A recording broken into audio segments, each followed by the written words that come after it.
രാവിലെ തന്നെ അടുക്കളയിലെ ചിമ്മിനി ഭാഗമെല്ലാം ഒന്ന് തൂത്തുവാരി വൃത്തിയാക്കി അതിന് ചാമ്പലെല്ലാം കൂരി കളഞ്ഞു. എന്നിട്ട് അടുപ്പ് കത്തിക്കുകയാണ്. അരി അടുപ്പത്തിടാൻ ഇപ്പം സ്കൂളിൽ എക്സാമൊക്കെ നടക്കുന്നത് കൊണ്ട് കുറച്ച് ലേറ്റായിട്ടാണ് എണീക്കുന്നത്. വെളുപ്പിനെ എണീറ്റ് അരിയൊന്നും അടുപ്പത്തിടുന്നില്ല. അങ്ങനെ അരിയൊക്കെ അടുപ്പത്തിട്ടു കഴുകി. ഇന്ന് ദോശയും ചമ്മന്തിക്കറിയും സ്കൂളിൽ കൊടുത്തുവിടാമെന്ന് വിചാരിച്ചു. ഒരാൾക്ക് ഉച്ചവരെ ഉള്ളൂ, ഒരാൾക്ക് വൈകിട്ട് വരെ ഉണ്ട്. ഭാഗ്യം കെട്ട ജന്മമായതുകൊണ്ട് എവിടെ തൊട്ടാലും ഗതി പിടിക്കില്ല. അതുകൊണ്ട് കുറച്ച് ദിവസമായി വീഡിയോസൊക്കെ ഇട്ടിട്ട് ഇടാനും തോന്നുന്നില്ല.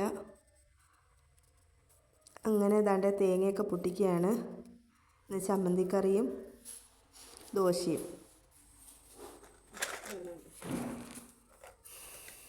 ഇവിടെ സാധാരണ ചമ്മന്തിക്കറി നമ്മൾ മുളക് അരച്ച ചമ്മന്തിക്കറിയാണ് എടുക്കുന്നത്.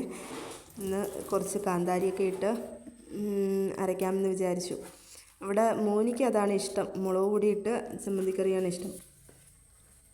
അങ്ങനെ കാന്താരിയും കൊച്ചുള്ളിയും ഇഞ്ചിയും സ്വല്പം ഒരു കളറിന് വേണ്ടിയിട്ടൊരു മുളക് പൊടിയും കൂടെ ചേർത്ത് ചമ്മന്തിക്കറിയൊക്കെ ഉണ്ടാക്കി. അടുപ്പത്തു നിന്ന് അരിയൊക്കെ അങ്ങോട്ട് മാറ്റി വെച്ചിട്ട് അതേ അടുപ്പിൽ തന്നെ ദോശയും കൂടെ ചുടാമെന്ന് വിചാരിച്ചു. അങ്ങനെ ദോശയൊക്കെ ചുട്ടെടുത്തു.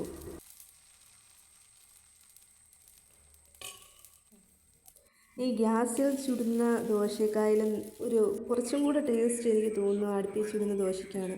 അങ്ങനൊരു പ്രത്യേക ഒരു ടേസ്റ്റാണ്. അങ്ങനെ ദോശയും ചമ്മന്തിക്കറിയും മോനിക്ക് തയ്യാറാക്കി അവനിക്ക് കൊടുത്തു വിട്ടു സ്കൂളിൽ.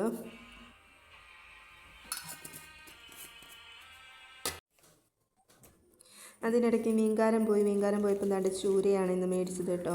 അങ്ങനെ ചൂര മേടിച്ചു അങ്ങോട്ട് മാറ്റി വെച്ചു. അതിനിടയ്ക്ക് അരിയൊക്കെ വെന്തോ എന്ന് നോക്കിയാണേ. ചില സമയത്ത് എത്ര ഇതാക്കിയാലും ഊറ്റിയാലും ചിലപ്പോൾ ഈ ചോറ് കല്ലിച്ചിരിക്കും. അങ്ങനെ ചോറൊക്കെ വെന്തിട്ടുണ്ട്. ഊറ്റാൻ നോക്കി. എത്രയൊക്കെ രാവിലെ എണീറ്റ് നമ്മൾ ജോലി ചെയ്താലും രാവിലെ ജോലി തീർക്കാമെന്ന് വിചാരിച്ചാലും ജോലിയും ഒതുങ്ങൂല, കഷ്ടപ്പാടിന് വിലയുമില്ല. രാവിലെ തൊട്ട് രാത്രി വരെ ഈ അടുക്കളയിൽ കിടന്ന് ജോലി ചെയ്യുകയും ചെയ്യണം. ആരും ഒരു നല്ല വാക്ക് പറയത്തില്ല. റെസ്റ്റ് ഇല്ലാത്ത ജോലി, ലീവില്ലാത്ത ജോലി അടുക്കള ജോലി മാത്രമായിരിക്കും ഞങ്ങളെപ്പോലുള്ള വീട്ടമ്മമാർക്ക്. രാവിലെ തൊട്ട് രാത്രി വരെയും ജോലിയായിരിക്കും. എന്നാൽ ചെയ്താൽ എന്തുവാ, എന്താ നീ ചെയ്തേ എന്ന ഒരു ചോദ്യം. ബാക്കി ഏതൊരു ജോലിക്കും ഒരു ദിവസമെങ്കിലും ലീവ് കിട്ടും. പക്ഷേ നമ്മൾ ഈ ചെയ്യുന്ന ജോലി വേറൊരു അടുക്കളയിൽ കടന്ന് ചെയ്തെങ്കിൽ അതിൽ മാസം ഒരു ശമ്പളം കിട്ടും. ഇന്നത്തെ കാലത്ത് ഏതൊരു പെണ്ണിനും അത്യാവശ്യം ഒരു ജോലി തന്നെയാണ്. സ്വന്തം കായിൽ ഒരു ജോലി ഉണ്ടെങ്കിൽ അതൊരു ബലമാണ്. അങ്ങനെ മീനൊക്കെ കഴുകി കുറച്ച് വറുക്കാനും കുറച്ച് കറി വയ്ക്കാനും ചാളയുടെ പെരിഞ്ഞലെടുത്ത് വറുക്കാനും ഒക്കെ മാറ്റി വെച്ചു. മസാലയൊക്കെ പുരട്ടി. അതിനിടയ്ക്ക് ചീനി അരിയാൻ നോക്കി. ഞാൻ എന്നും ഇവിടെ കുത്തി അരിയാണ് ചെയ്യുന്നത്. കുറേ നാളായി എൻ്റെ വീട്ടിലൊക്കെ ചീകി അരിയുന്നത്. അങ്ങനെയൊന്ന് നോക്കാം എന്ന് വിചാരിച്ചു. കുറച്ച് ബുദ്ധിമുട്ടായിരുന്നു ചീകി അരിയാൻ. കുറേ നാളായി ഞാൻ ഇങ്ങനെ ചീകി അരിഞ്ഞിട്ട്. സാധാരണ ചീനി എനിക്ക് കിട്ടുക ഏത് ചീനിയാണെങ്കിലും ഞാൻ കുത്തി അരിയും പെട്ടെന്ന്. അതെല്ലാം അരിഞ്ഞു വെച്ചു. നമ്മുടെ പോത്തൂട്ടിന് വേണ്ട ചീനിയൊക്കെ അരിഞ്ഞു വെച്ചു. അതിന് ശേഷം നമ്മുടെ ചീനിയൊക്കെ വേവിച്ചു. ഇച്ചിരി തേങ്ങയും ജീരകവും ഒക്കെ ചതച്ചൊക്കെ ഇട്ടിട്ടുണ്ട് കേട്ടോ. അതിന് ശേഷം മീൻകറിയും വെച്ചു. ഇതെല്ലാം കഴിഞ്ഞിട്ട് അതാണ്ട് നമ്മൾ തോട്ടിലോട്ട് പോകാൻ വേണ്ടി ഇറങ്ങിയതാണ്. അന്നേരം എന്താണ്ട് ഇതൊരു ഇഞ്ചിയാണ്, ഇഞ്ചിയുടെ പൂവാണ്. ഇത് കാട്ടിഞ്ചി എന്നെങ്ങാണ്ട് പറയും. പക്ഷേ സംഭവം സൂപ്പറാണ്. ഷാമ്പൂ ആണ് കേട്ടോ. പണ്ടത്തെ ഷാമ്പൂ ആണ് പണ്ടുള്ളവരൊക്കെ ഉപയോഗിക്കുന്നത്. ഞാനും ഒന്ന് ട്രൈ ചെയ്തു. എനിക്ക് നല്ല നിറയെ താരനായിരുന്നു. താരനൊക്കെ ഒരുപാട് കുറഞ്ഞു.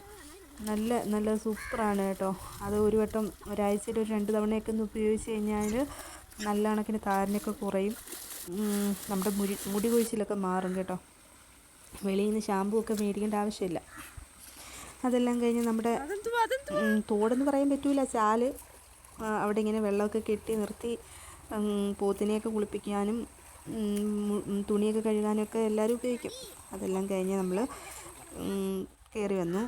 അതിന് ശേഷം ദാണ്ട് ഇച്ചിരി മെഴുക്കുവരട്ടിയും കൂടെ വെച്ചു കേട്ടോ. ഇത് തലേന്നത്തെ ചാളക്കൂട്ടാനായിരുന്നു. അതും കൂടെ ഒന്ന് ചൂടാക്കി വറ്റിച്ച് വെച്ചു. പിന്നെ നമ്മുടെ ചൂരക്കൂട്ടനെയൊക്കെ ഒന്ന് പൊരിക്കാമെന്ന് വിചാരിച്ചു.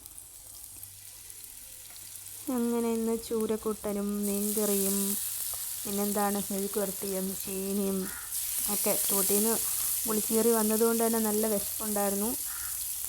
കൂട്ടത്തിൽ നമ്മുടെ പരിഞ്ഞലും കൂടെ ഉണ്ട് കേട്ടോ. പിന്നെ മത്തിയുടെ പരിഞ്ഞലെന്ന് പറഞ്ഞാൽ പിന്നെ പറയണ്ടല്ലോ, അതിൻ്റെ ഇവിടെ അടിയാണ്. അങ്ങനെ ഇതൊക്കെ കൂട്ടി ഒരു പിടുത്തം പിടിച്ചു. ഞങ്ങൾ ഇൻസ്റ്റാഗ്രാമിൽ ഒരു വീഡിയോസ് കണ്ട ഒരു ചേച്ചിയുടെ ഒരു ബീട്രൂട്ട് മെഴുക്കുവരട്ടി വയ്ക്കുന്നത്, അത് മുഴുവനായിട്ടിട്ട് വയ്ക്കുന്നത്. നമ്മളൊക്കെ ബീട്രൂട്ട് മെഴുക്കുവരട്ടി വയ്ക്കുന്നത് ഇതുപോലെയാണ് കേട്ടോ. നല്ല ചെറുതായിട്ട് അരിഞ്ഞിട്ട് കേട്ടോ. അതിൻ്റെ അകത്ത് ഒരു ചൂരയുടെ പരിഞ്ഞലും കൂടെ ഉണ്ട് കേട്ടോ. നല്ല സൂപ്പർ ടേസ്റ്റായിരുന്നു. അങ്ങനെ നല്ല കണക്കിന് ഫുഡൊക്കെ കഴിച്ചു. അപ്പം ഇന്നത്തെ വിശേഷങ്ങൾ അത്രയൊക്കെ ഉള്ളൂ. അപ്പോൾ എല്ലാവർക്കും ഒരു അഡ്വാൻസ് ഹാപ്പി ഓണം.